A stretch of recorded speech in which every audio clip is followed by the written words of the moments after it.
नमस्कार दोस्तों, आज हम आपके सामने लेकर आए हैं रेलवे ग्रुप डी के लिए एक प्रैक्टिस सेट जो आपके आने वाली परीक्षाओं के लिए इम्पोर्टेंट है। इसी तरह के क्वेश्चन हर बार आपकी परीक्षा में पूछे जाते हैं। आज का प्रैक्टिस सेट नंबर हो जाता है 41। इससे पहले हमने आपको 40 प्रैक्टिस सेट करा दिए हैं। अगर वो आपने अभी नहीं देखे हैं तो आप हमारे चैनल पर विजिट करें, वहाँ आपको सभी प्रैक्टिस सेट मिल जाएंगे।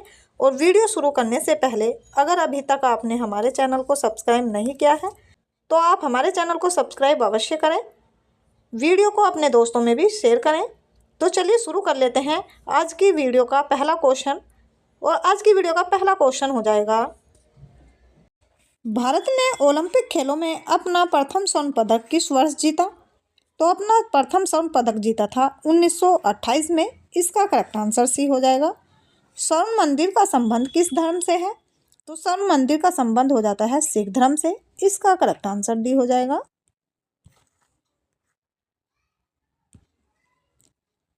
गुजरात की राजधानी कहाँ है?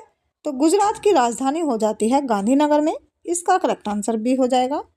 नल सरोवर पक्षी अभ्यारण्य किस राज्य में है? तो नल सरोवर पक्षी अभ्यारण्य हो जाता है गुजरात में। इसका करेक्ट आंसर डी हो जाएगा। अपोलो किस देश के प्राचीन देवता थे? तो अपोलो प्राचीन देवता थे यूनान के। इसका करेक्ट आंसर सी हो जाएगा। दीपशिखा के रचनाकार कौन है? दीपशिखा के रचनाकार है महादेवी वर्मा। इसका करेक्ट आंसर डी हो जाएगा।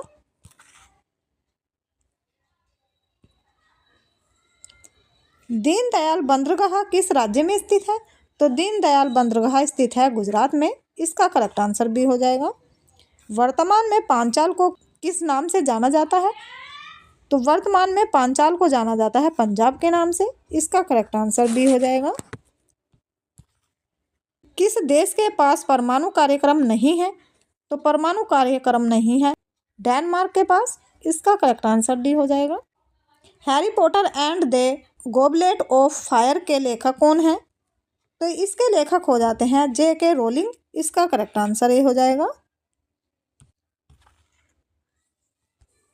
भारत का 28वां राज्य कौन है? तो भारत का 28वां राज्य हो जाता है झारखंड। इसका करेक्ट आंसर बी हो जाएगा। गरीबी रेखा का मापन किस आधार पर किया जाता है? तो गरीबी रेखा का मापन किया जाता है कैलोरी खपत के आधार पर। इसका करेक्ट आंसर सी हो जाएगा। शक संवत पर आधारित राष्ट्रीय पंचांग का प्रथम महीना कौन है? तो प्रथम महीना हो जाता है चैत। इसका करेक्ट आंसर सी हो जाएगा। टेटनस किसके संक्रमण के कारण होता है? तो टेटनस होता है बैक्टीरिया के कारण। इसका करेक्ट आंसर ये हो जाएगा। कौटिल्य का अर्थशास्त्र किससे संबंधित है? तो कौटिल्य का अर्थशास्त्र संबंधित है राजनीतिक से। इसका करेक्ट आंसर डी हो जाएगा। गुजरात का जीवन रेखा किस नदी को कहा जाता है? तो ये कहा जाता है नर्मदा नदी को। इसका करेक्ट आंसर डी हो जाएगा। आदि मानव ने सबसे पहले क्या सीखा? तो आदि मानव ने सबसे पहले सीखा था आग जलाना। इसका करेक्ट आंसर डी हो जाएगा।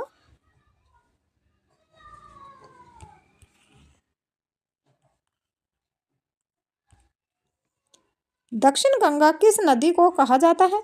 तो दक्षिण गंगा कहा जाता है गोदावरी नदी को। इसका करेक्ट आंसर डी हो जाएगा। इंडिया हाउस कहाँ स्थित है? तो इंडिया हाउस स्थित है ब्रिटेन में। इसका करेक्ट आंसर बी हो जाएगा। 42वां संविधान संशोधन अधिनियम किस वर्ष पारित किया गया था? तो ये पारित किया गया था 1976 में। इसका करेक्ट आंसर डी हो जाएगा। यूफ्रेट एवं टिग्रिस नदियाँ कहाँ बहती है? तो ये बहती है इराक में। इसका करेक्ट आंसर बी हो जाएगा।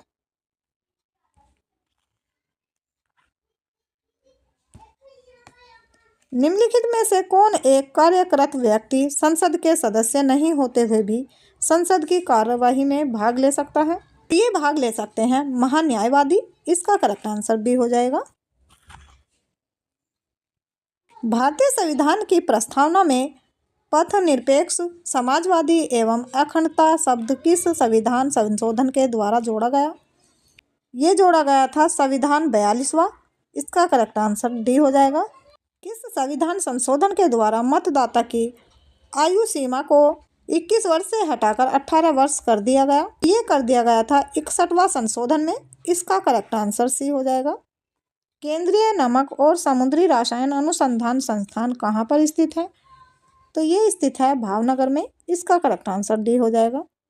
सिंधु घाटी के सबसे महत्वपूर्ण बंदरगाह लोथल किस नदी पर स्थित है? तो ये स्थित है भोगवा नदी पर। इसका करेक्ट आंसर डी हो जाएगा। लज्जा पुस्तक के लेखक कौन है? लज्जा पुस्तक के लेखक हैं तस्लीमा नसरीन। इसका करेक्ट आंसर ए हो जाएगा। भारतीय संविधान में न्याय की पुनरीक्षण किस देश के संविधान से लिया गया है? तो ये लिया गया है अमेरिका के संविधान से। इसका करेक्ट आंसर सी हो जाएगा। लोकसभा के अधिवेशन चलाने के लिए कोराम होता है। तो ये कोराम होता है 1% 10। इसका करेक्ट आंसर ए हो जाएगा। एक लैंप की बत्ती में तेल ऊपर चढ़ने का कारण होता है। तो एक लैंप की बत्ती में तेल ऊपर चढ़ने का कारण होता है कैसिक तत्व। इसका करेक्ट आंसर बी हो जाएगा। भारतीय संविधान सभा के अध्यक्ष कौन थे? तो भारतीय संविधान सभा के अध्यक्ष थे डॉक्टर राजेंद्र प्रसाद। इसका करेक्ट आंसर डी हो जाएगा। निम्न में से कौन भारतीय महिला 2 बार एवरेस्ट पर चढ़ने में सफल रही? तो ये सफल रही थी संतोष यादव। इसका करेक्ट आंसर बी हो जाएगा।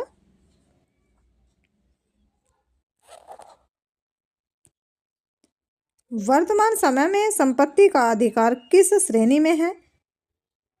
तो ये हो जाता है कानूनी श्रेणी में। इसका करेक्ट आंसर बी हो जाएगा। द लास्ट सफर पेंटिंग के कीर्तिकार कौन है? पेंटिंग के कीर्तिकार हो जाते हैं लियोनार्डो दे विंसी। इसका करेक्ट आंसर ये हो जाएगा। बहरमासा के रचनाकार कौन है? तो इसके रचनाकार हो जाते हैं मलिक मोहम्मद जस्सी। इसका करेक्ट आंसर डी हो जाएगा। राज्य सरकार के राजस्व का मूल स्रोत क्या है? तो इसका मूल स्रोत हो जाता है बिक्री कर। इसका करेक्ट आंसर ए हो जाएगा।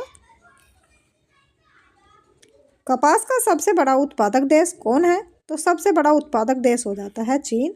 इसका करेक्ट आंसर बी हो जाएगा। औरंगजेब की माँ का क्या नाम था? तो औरंगजेब की माँ का नाम था मुमताज महल। इसका करेक्ट आंसर भी बी हो जाएगा। संवत पर आधारित राष्ट्रीय पंचांग का अंतिम महीना है। तो अंतिम महीना हो जाता है फाल्गुन। इसका करेक्ट आंसर ए हो जाएगा। इसी तरह के बेहतरीन पर्सनों के लिए चैनल को सब्सक्राइब अवश्य करें। वीडियो को अपने दोस्तों में भी शेयर करें। तो चलिए दोस्तों, मिलते हैं नेक्स्ट वीडियो में। तब तक के लिए नमस्कार। जय हिंद।